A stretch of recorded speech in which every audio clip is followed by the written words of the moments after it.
أعوذ بالله من الشيطان الرجيم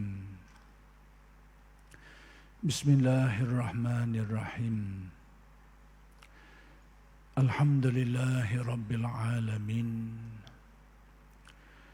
وبه نستعين اللهم صل على سيدنا محمد النبي الأمي وعلى آله وصحبه وسلم رب اشرح لي صدري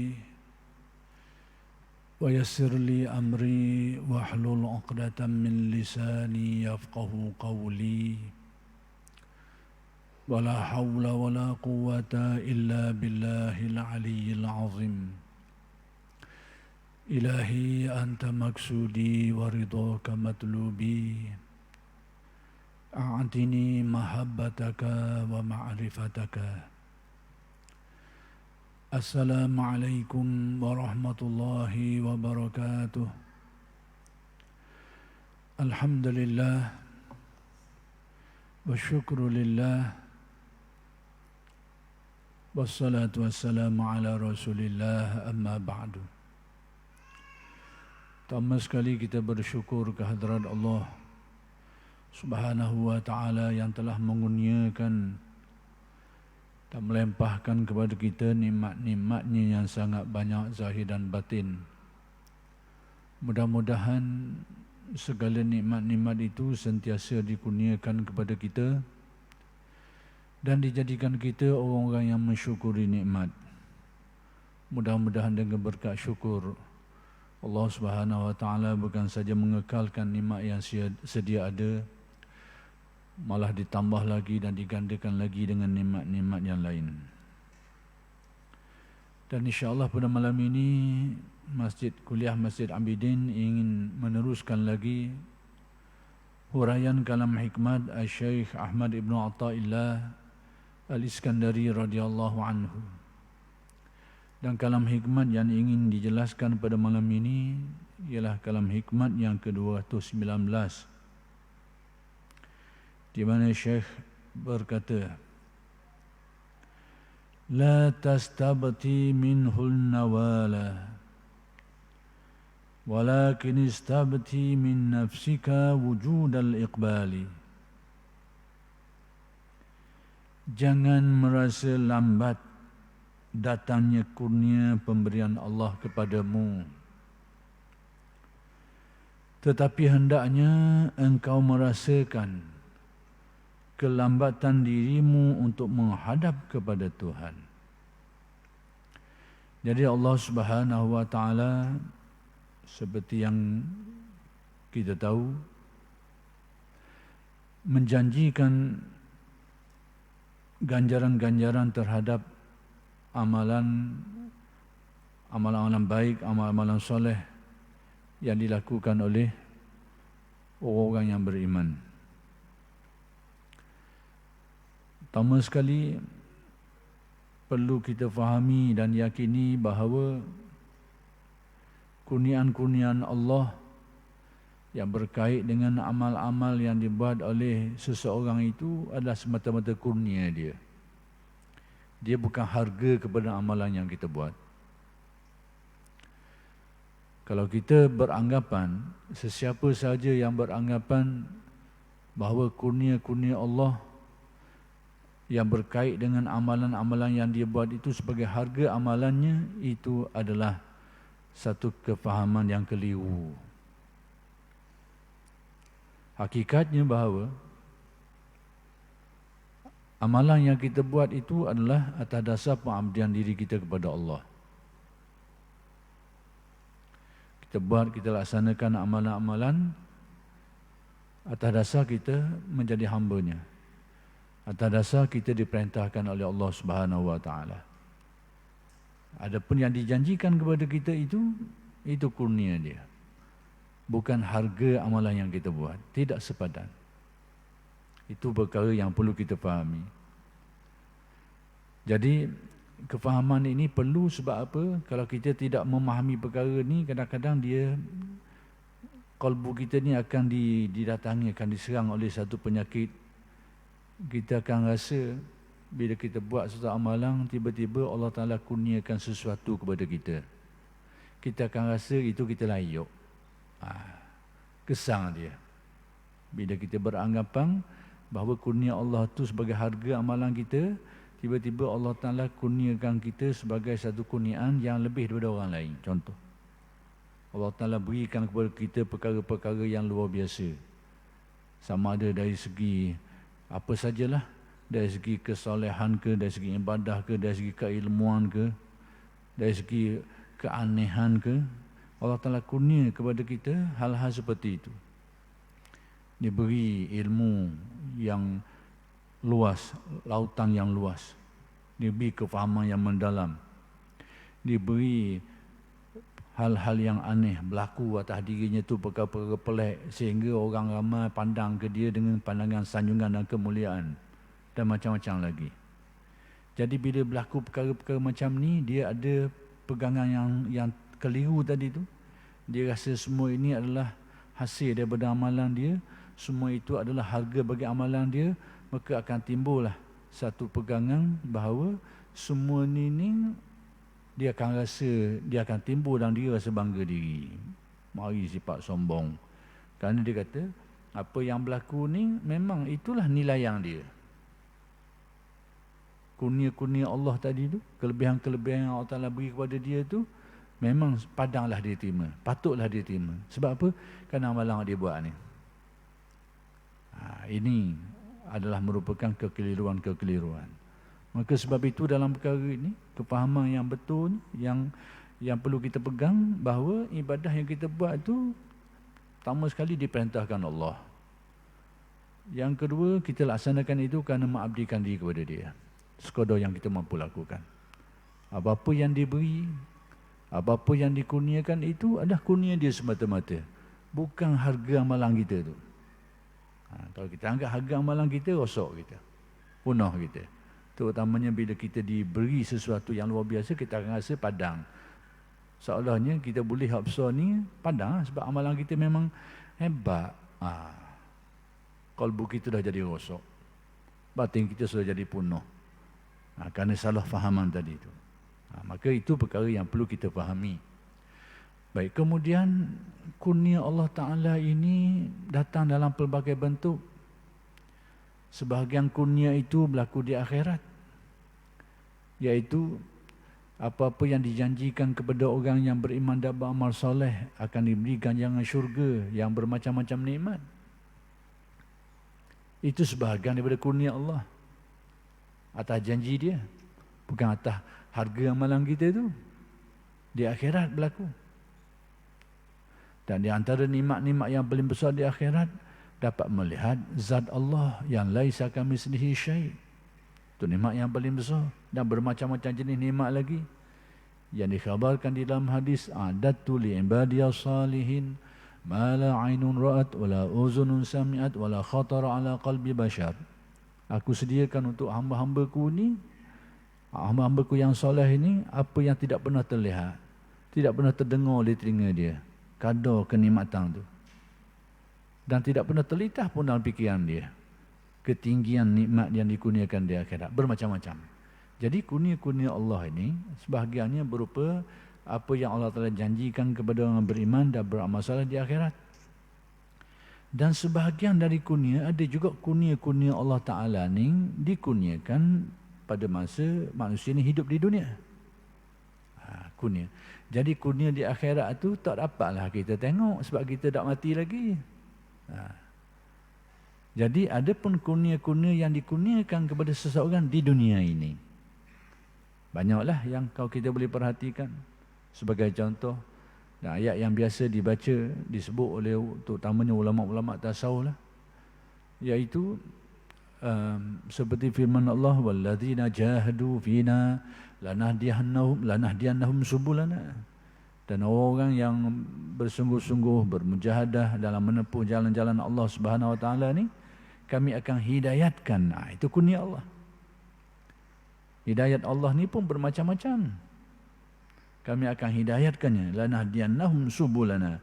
Kami akan hidayatkan, kami akan kurniakan kepada dia jalan-jalan yang boleh membawa kepada kepada Allah Subhanahu Wa Taala. Dan hidayat Allah Taala tu kalau kita huraikan dia, tafsirkan dia benda yang sangat luas. Banyak perkara. Jadi itu adalah sebahagian daripada kurnia yang dikurniakan di dunia ini. Dan bermacam-macam lagi. Mustajab doa. Dia berdoa kepada Allah dan mustajab. Mustajab itu juga kurnia Allah dan berlaku di dunia. Sebab apa? Nampak kelih lah. Bila dia berdoa kepada Allah dengan izin Allah sampai masanya sesuai dengan takdir Allah, berlaku apa yang diminta tu. Jadi benda tu adalah kurnia Allah Ta'ala juga. Dan benda tu berlaku di dunia. Sebab kita benda boleh tengok benda tu. Jadi pemberian-pemberian Allah ini ada yang berlaku di akhirat dan ada yang berlaku di dunia ini. Jadi sekarang pemberian di akhirat itu kita tak tahulah sebab benda kita bukan masanya lagi. Sekarang benda yang boleh kita tengok adalah pemberian Allah di dunia ini. Jadi sekarang Syekh Ibn Atta' ni ingin menjelaskan kita satu pedoman. Satu pedoman yang berkaitan dengan kita ni, memanglah kita buat sesuatu amalan ni, memang tak lagilah ghalibnya kita ni mengharapkan kurnia Allah. Tak apalah, tidak jadi masalah sebenarnya. Kita mengharapkan kurnia Allah sekalipun dari segi ketulusannya tu kuranglah berbanding orang yang melakukan ibadah, orang yang mengabdikan diri kepada Allah semata-mata hambanya, tidak melihat kepada, tidak mengharapkan apa-apa yang lain daripada itu. Itu merupakan tahap keikhlasan yang paling tinggi. Kita tak sampai situ pun tak apalah. Yang penting kita faham sepadang dia. Sepadang apa benda? Yakni amalan yang kita buat tu adalah perintah Allah dan kita laksanakan sebagai mengabdikan diri kepadanya. Namun kalau ada pemberian tu, memang itu pemberian daripada dia, bukan harga amalan kita. Biar faham sepadang tu. Jadi ghaliknya kita ni, ghaliknya bila kita buat satu kebaikan, buat ibadah, memang ada harapan. Harapan supaya mendapat limpah kurnia Allah. Dunia dan akhirat, tak nak lagi. Kebanyakan orang memang begitu. Dan itu tidak salah. Tidak salah. Tidak salah kita ada harapan, mengharapkan kurnia-kurnia Allah Ta'ala ni. Asalkan kita faham kedudukan kurnia itu, pemberian dia bukan harga amalan kita. Faham itu? Tahu sepadang tu? Alhamdulillah. Jadi tidak salah. Anak kabarnya kalau kita buat satu amalan, kita mengharapkan limpah kurnia Allah Ta'ala itu, bukan menjadi satu kesalahan. Sekalipun dari segi kesufiannya, ada tingkatan yang lebih baik daripada itu. Itu cerita lain. Sekarang ni, kita tengok kepada kedudukan orang yang mengamalkan sesuatu lalu mengharapkan kurnia Allah. Baik. Orang yang mengharapkan ni kadang-kadang berlaku kecelaruan. Berlaku kekeliruan. Keliruan. Dia buat amal soleh, dia mengharapkan pemberian. Tak mari-mari ni. Situ timbul lalu. Timbul lubang-lubang. Timbul lubang-lubang. Dia buat memang betul lah. Prinsip amalan dia betul lah. Molek dah. Keadaan dia tu pun tak ada masalah apa. Tapi bila dia buat satu amalan, apa yang dijanjikan oleh Allah di akhirat nanti, memang hak tu bukan ruang sekarang lah. Hak yang di dunia ni, kita mengharap Allah Ta'ala beri hidayah kita, beri khusyuk kita. Allah Ta'ala beri pertolongan kita, permudahkan, perengangkan kita untuk buat amal soleh. Allah Ta'ala bukakan ruang-ruang kebaikan, beri keberkatan hidup, beri kesenangan, keselamatan. Itu semua yang kita harapkan. Dan tidak salah harapan itu. Tak salah. Jangan kata dah ikhlas pula dah. Ni dah ikhlas harap benda begitu. Jangan. Dari segi kesufian, memanglah ada makam yang lebih tinggi. Cuma sekarang kita tengok, yang ghalib orang ramai ni gitu. Dia buat amalan dan dia mengharapkan kebaikan. Dan tidak salah. Kalau di akhirat mengharapkan syurga, tidak salah. Jangan kata tidak ikhlas pula. Tidak salah. Cuma apa yang disebut dalam tasawuf, ada makam yang lebih baik. Itu cerita lain. Jadi kadang-kadang ada juga orang setengah kita ni, dia salah membaca, menerapkan kaedah tasawuf ni. Lalu akibatnya dia mencelarukan orang ramai. Dia mengaji kitab tasawuf tinggi sikit, yang huraian dia mungkin halus sikit, dia kata mengharapkan sesuatu yang lain dari Allah ni, termasuklah syurga tu, dianggap sebagai satu pencemaran kerohanian lah. Kalau kita nak sebut, nak kata dah ikhlas, dah lah. Tapi satu benda yang dianggap sebagai hijab ataupun sebagai satu benda yang tak jernih molek. Jadi itu adalah sipir untuk orang yang berada pada martabat dia. Sekarang ni dia pakai untuk orang mah. Mu buat ibadah mau syurga berat mu, dak ikhlas mu. Bila dak ikhlas kita tahu sajalah. Amalan ni bila tidak ikhlas, ikhlas tu syarat. Syarat ibadah. Ibadah ni, sesuatu ibadah tu diterima oleh Allah, dia kena tengok dua sudut. Iaitu pertama sekali tengok pada hukum zahir fiqh dia tu. Yang kedua hukum tasawuf dia. Ada dua tu insya-Allah diterimalah. Kalau ada hukum fiqh saja, amalan yang dia buat muafakat dengan hukum fiqh tapi tak ada hukum tasawuf, sah syarak tertolak dari segi penerimaan. Jadi sesuatu amalan tu diterima kena ada dua ni. Hukum tasawuf dan hukum fiqh dia tu. Hukum fiqh biarlah betul dari segi syarak syariatnya, fiqh yang kita belajar tu. Hukum tasawufnya kena ada ni. Antaranya adalah kena ada keikhlasan. Jadi bila kita menilai amalan orang yang mengharapkan syurga sebagai tidak ikhlas, seolahnya kita menafikan syarat penerimaan tu. Seolahnya amalan tu tak pakai lah. Kita silap dah. Silap buat ukuran. Ukuran untuk orang lain, pakai untuk orang lain. Kita kena faham dalam syarak kita ini, kaedah ulama telah menetapkan kaedah untuk kita ni. Dan kaedah ni pun diistinbat daripada banyak dalil-dalil lah. Lalu disimpulkan kita satu prinsip, hasanatul abrar sayyiatul muqarrabin. Sesuatu perkara tu memang menjadi hasanah, baik kepada orang ramai. Benda tu molek kepada orang ramai tak jadi masalah. Tapi di sisi muqarrabin, di sisi golongan orang yang dekat dengan Allah, dia anggap sayyiat, buruk. Tak molek. Satu benda yang buruk pada mereka tu. Kita tak bangun malam, tidak bertahajud, tak ada masalah. Asalkan kewajipan solat kita laksanakan, tak ada masalah. Tapi bagi golongan anbiya, para nabi, para rasul, itu kewajipan dia. Kewajipan dia qiyamul lail. Dan orang soleh, mereka memperwajibkan di atas diri mereka itu. Jadi kalau mereka tak buat, mereka anggap itu satu benda yang buruk pada mereka. Pada kita, tak ada masalah apa-apa. Comel tak ada apa-apa. Sebab apa? Kedudukan. Hasanatul abrar, sayyiatul muqarrabin.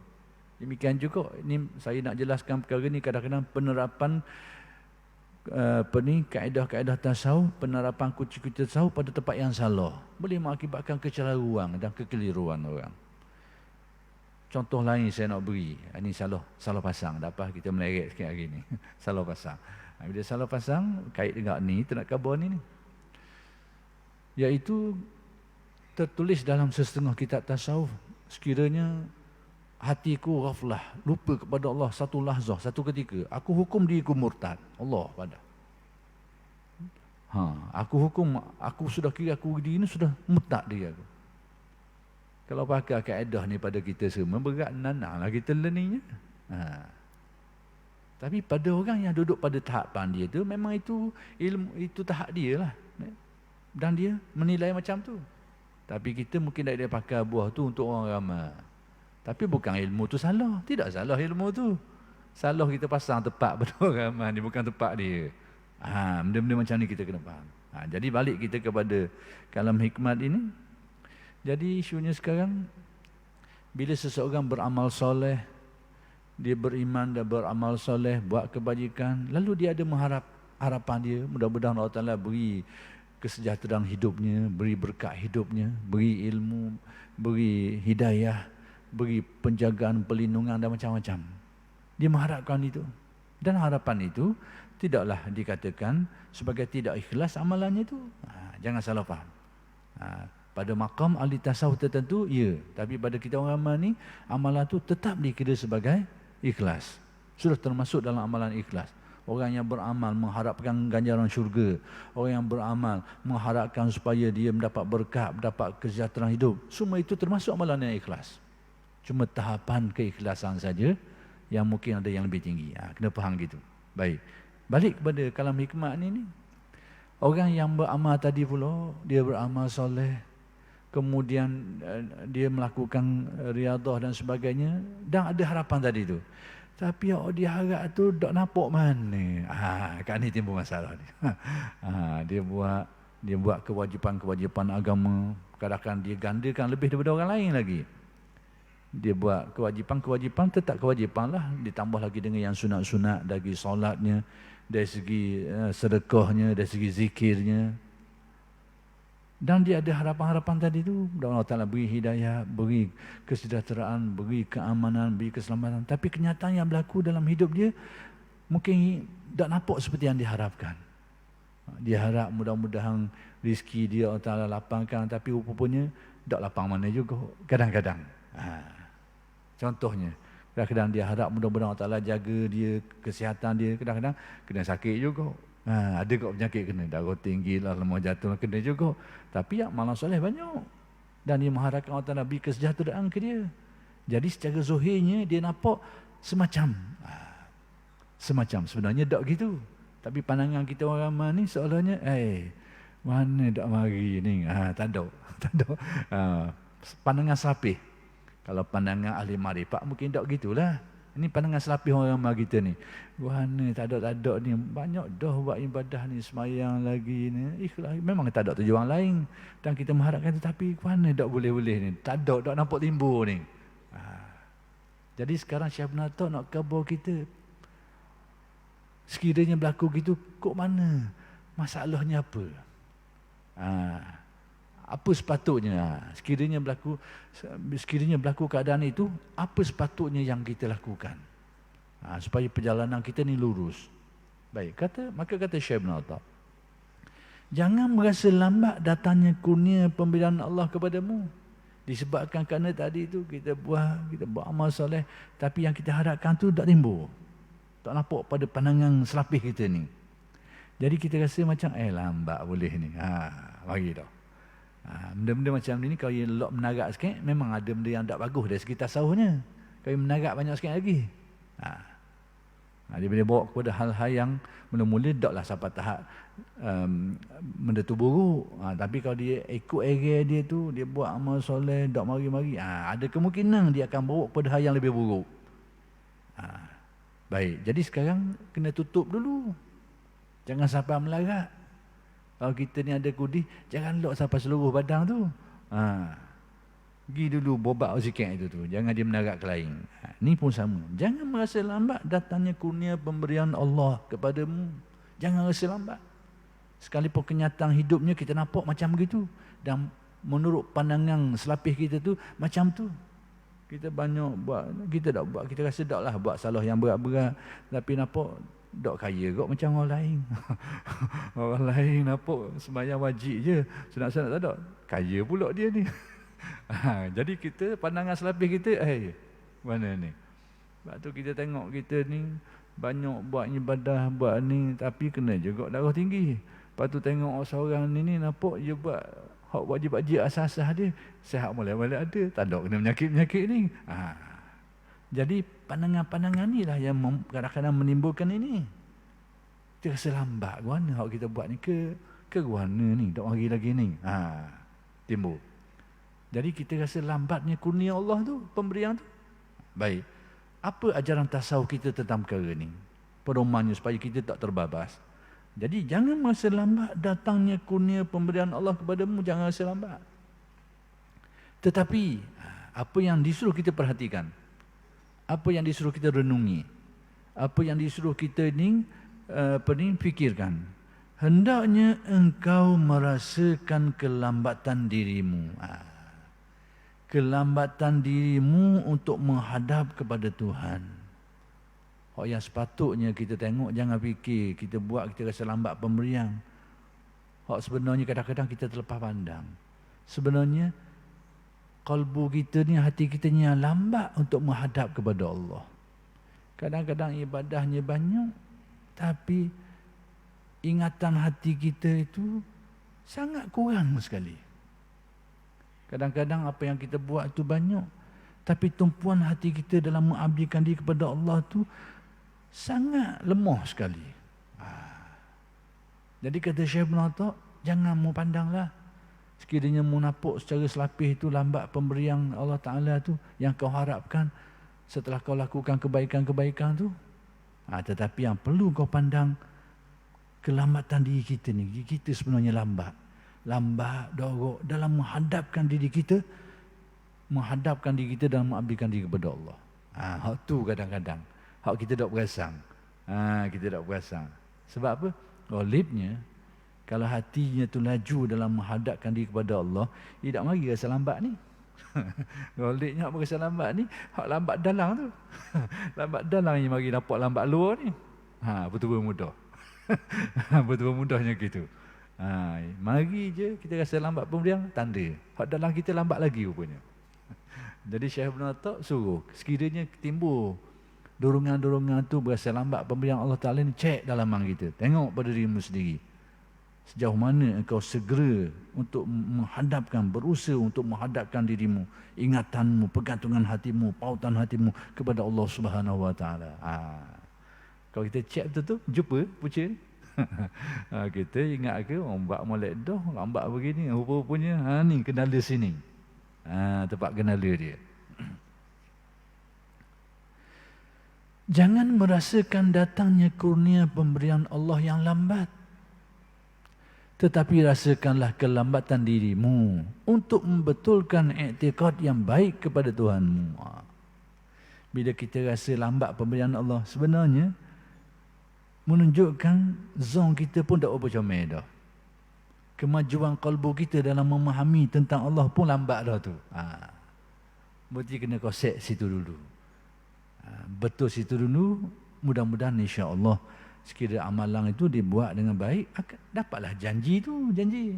Tidakkah Allah Taala menjanjikan seperti yang disebutkan tadi, walladzina jahadu fina lanahdiyannahum subulana, orang yang bersungguh pada jalan kami, kami pasti akan hidayatkan. Itu lang li takkid.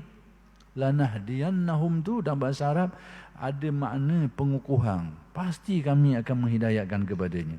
Tapi kenyataan yang kita hadapi mungkin tidak seperti itu dengan pandangan selapi kita ni. Maka janji itu tak akan keliru, tak akan mungkir.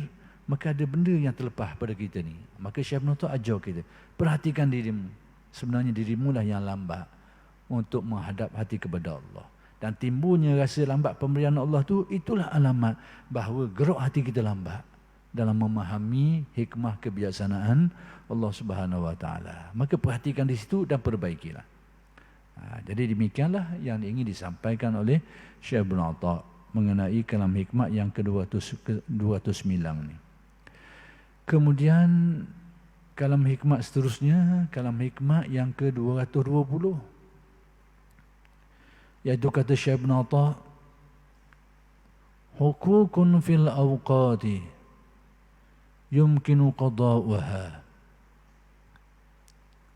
wa hukukul awqati la yumkinu qada'uha idh ma min waqtin yaridu illa walillahi alaika fihi haqqun jadidun wa amrun akidun fakaifa taqdi haqqa ghairihi wa anta la taqdi haqqa Allahi fihi. Ini halus sikit, dalam sikit, tak apalah, kita boleh faham pun jadi dah. Dari segi pelaksanaannya itu mungkin bukan kelas kita lah. Tapi paling tidak kita tahu. Manakan tahu Allah Ta'ala beri kekuatan kepada kita untuk dipermudahkan mencapai apa yang akan disebut ni. Mana tahu? Sebab hal-hal yang berkaitan dengan kurniaan Allah Ta'ala ni kita dah nak baca mana. Dah nak baca. Adalah sebab-sebab dia tu. Tapi ada benda-benda yang kadang-kadang di luar daripada percaturan kita. Baik, maksudnya kewajipan-kewajipan dalam waktu dapat diqadainya. Apa maksudnya? Yakni kewajipan-kewajipan yang ada dalam waktu ni, sesuatu waktu tu, seperti siang malam ni, apa kewajipan? Kewajipan solat dan kewajipan-kewajipan lain lagi lah, menurut keadaan masing-masing lah. Kewajipan-kewajipan tu boleh diqada. Hari ini mungkin kita sehingga terhalang daripada bersolat zuhur, terlepas.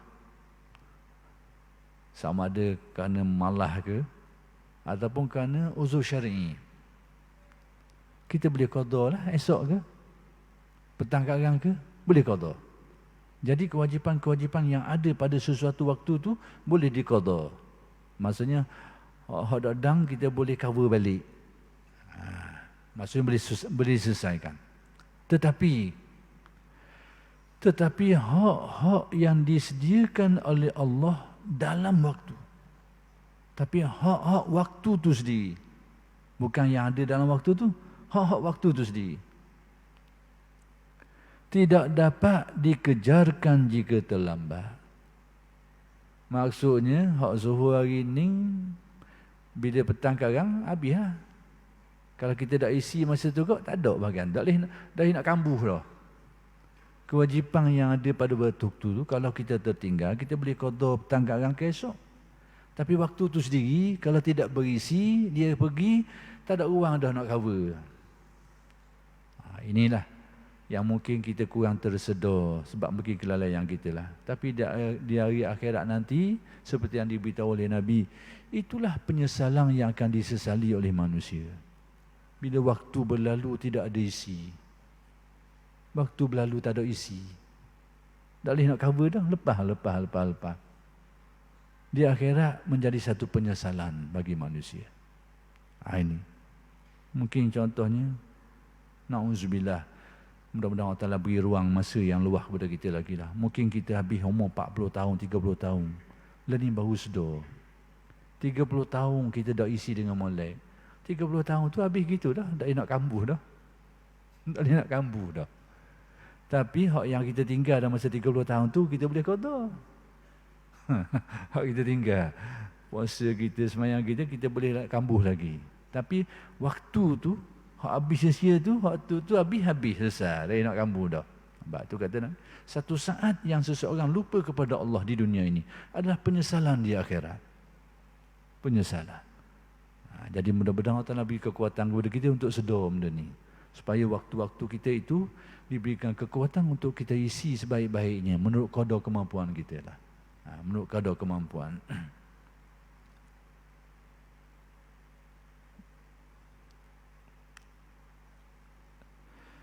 Tidak dapat diulanginya.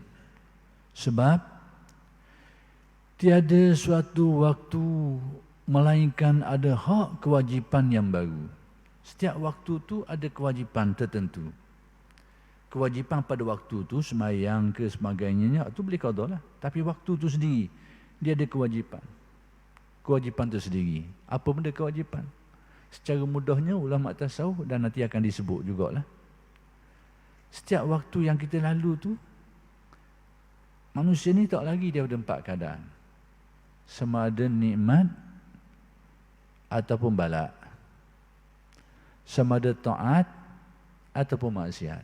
Setiap waktu. Tak boleh nak lagi. Setiap waktu yang kita tepuh ni, kalau tak taat, maksiat. Kalau tak maksiat, taat. Ada kedudukan. Tak nak lagi, ada tuntutan tu. Kemudian nikmat. Demikian juga nikmat dan balak. Kalau tak ada balak, ada nikmat. Tak ada nikmat, ada balak. Tak nak lagi. Setiap waktu, 4 perkara ni silih berganti. Ada semua. Dan itu kewajipan-kewajipan yang kita kena tunai. Sekiranya pada waktu itu kita ditakdirkan ataupun terjatuh dalam kelalaian lalu terbuat kemaksiatan, maka kewajipan kita pada waktu itu membetulkan haluan, beristighfar, bertaubat, betul diri. Itu kewajipan masa itu. Sekiranya pada waktu itu kita dapat mengisinya dengan ketaatan, sama ada yang wajib atau yang sunat, kewajipan kita adalah bersyukur kepada Allah pada waktu itu. Sekiranya kita pada waktu itu menerima nikmat yang bermacam-macam, nikmat sihat, nikmat segar, nikmat itu, nikmat ini, macam-macam, kewajipan kita bersyukur, kewajipannya. Dan sekiranya pada waktu itu kita dimusibahkan, sakit sikit, sakit sini, kewajipan kita adalah bersabar atau kita redha, kewajipan kita. Jadi setiap waktu tu tak boleh nak lagi dari kewajipan-kewajipannya, ada semua ni. Sebab 4 perkara ni tak terpisah dari kehidupan kita.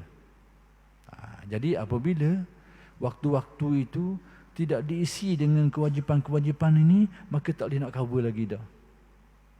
Apabila kita berada dalam nikmat, kita tidak syukuri, waktu tu habis dah. Tak boleh nak cover dah. Dia nak qada dah. Sembahyang hak tinggal boleh qada lah. puasa, boleh qada lah.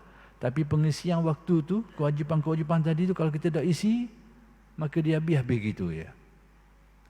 Dia akan habis, tak dapat kita nak cover lagi lah.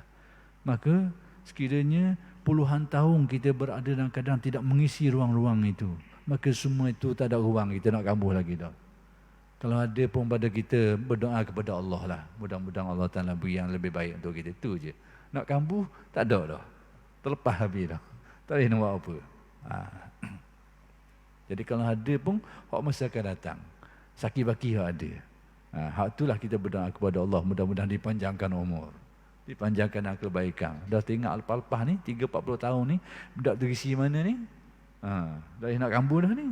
Hak kita boleh harapnya, harap Allah Ta'ala beri kekuatan kepada kita, panjangkan umur kita dalam kebaikan lah. Mudah-mudahan adalah ruang lagi untuk kita isi. Itu je. Jadi Syekh Ibn Athaq nak mengingatkan kita perkara ni. Bahawa kewajipan-kewajipan yang ada dalam waktu-waktu tertentu tu, itu boleh qada sekiranya tertinggal. Tapi kewajipan waktu tu sendiri, bila berlalu berlepas, tak boleh nak kambuh lagi dah. Kalau ada esok tu, esok cerita lain pula. Lusa cerita lain pula. Hari ni kalau tak ada kita tunaikan kewajipan waktu tu, memang habis macam tu lah.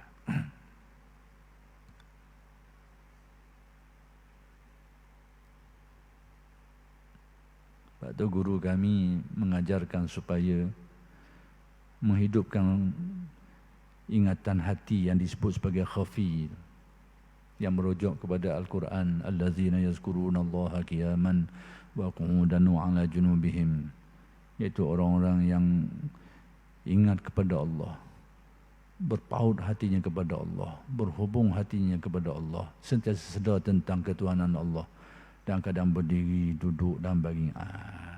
Dalam tasawuf mereka mengajarkan kita supaya menghayati ini. Supaya apa? Supaya waktu-waktu kita itu paling tidak banyak terisi daripada tidak terisi. Itu tujuannya. Kalau tidak 100% pun banyak isi daripada kosong.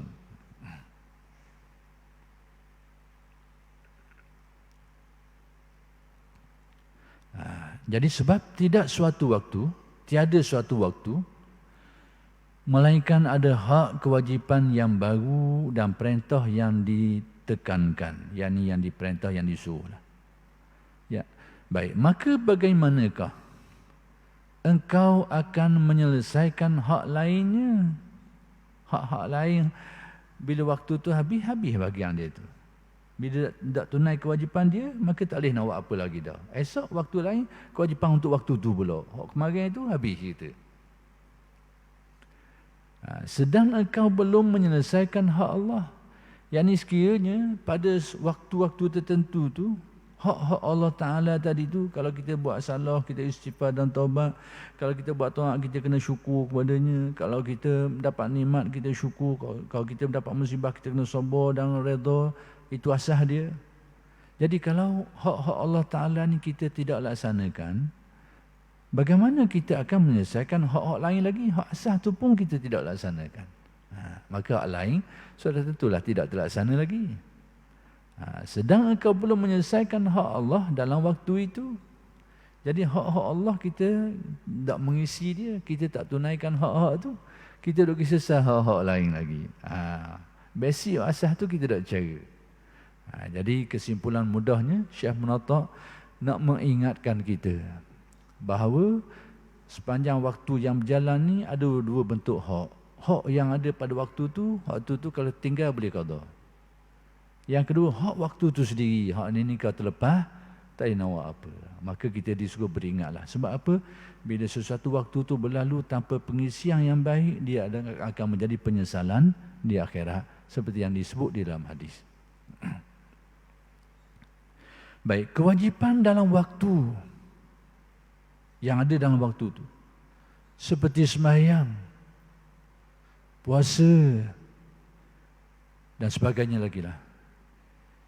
Jika tidak dikerjakan dalam waktunya, terlepas waktu, dapat diqadainya, kita boleh qada balik. Sekiranya terlepas kerana uzur syar'i, maka kita boleh qada dan tidak berdosa. Kalau terlepas kerana nafsu kita, qada tapi kena tanggung dosa jugalah. Kena istighfar dan taubat. Tapi wajib qada. Qada tu sebagai salah satu daripada kaedah penyelesaian dalam mazhab Syafi'i kita lah.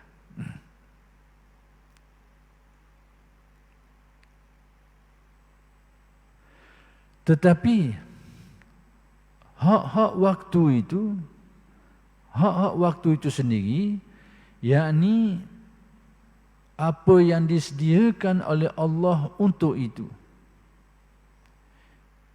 jika tidak timbul, tidak dilaksanakan menurut tuntutannya, tidak dapat diqadainya.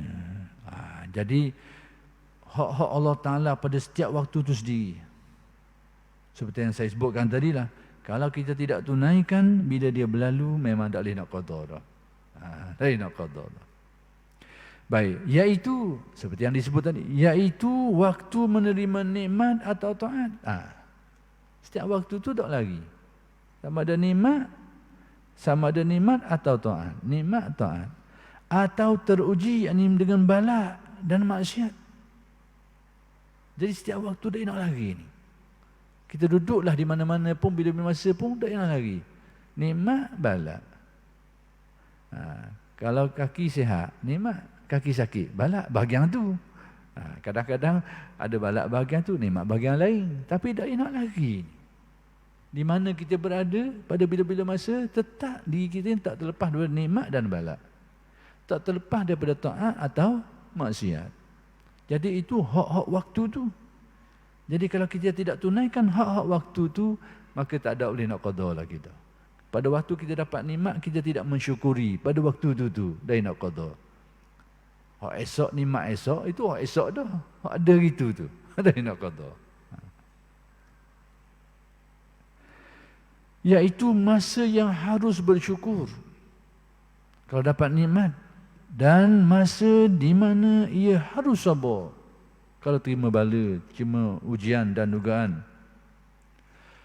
Atau istighfar apabila telah berubah masanya, atau istighfar kalau dia teruji dengan kesalahan dan kesilapan. Ada tuntutan belaka tu. Jadi kita hari ini tak lagi. Kalau kita tak taat, kita akan buat maksiat lah. Taat ni sama ada wajib atau sunat.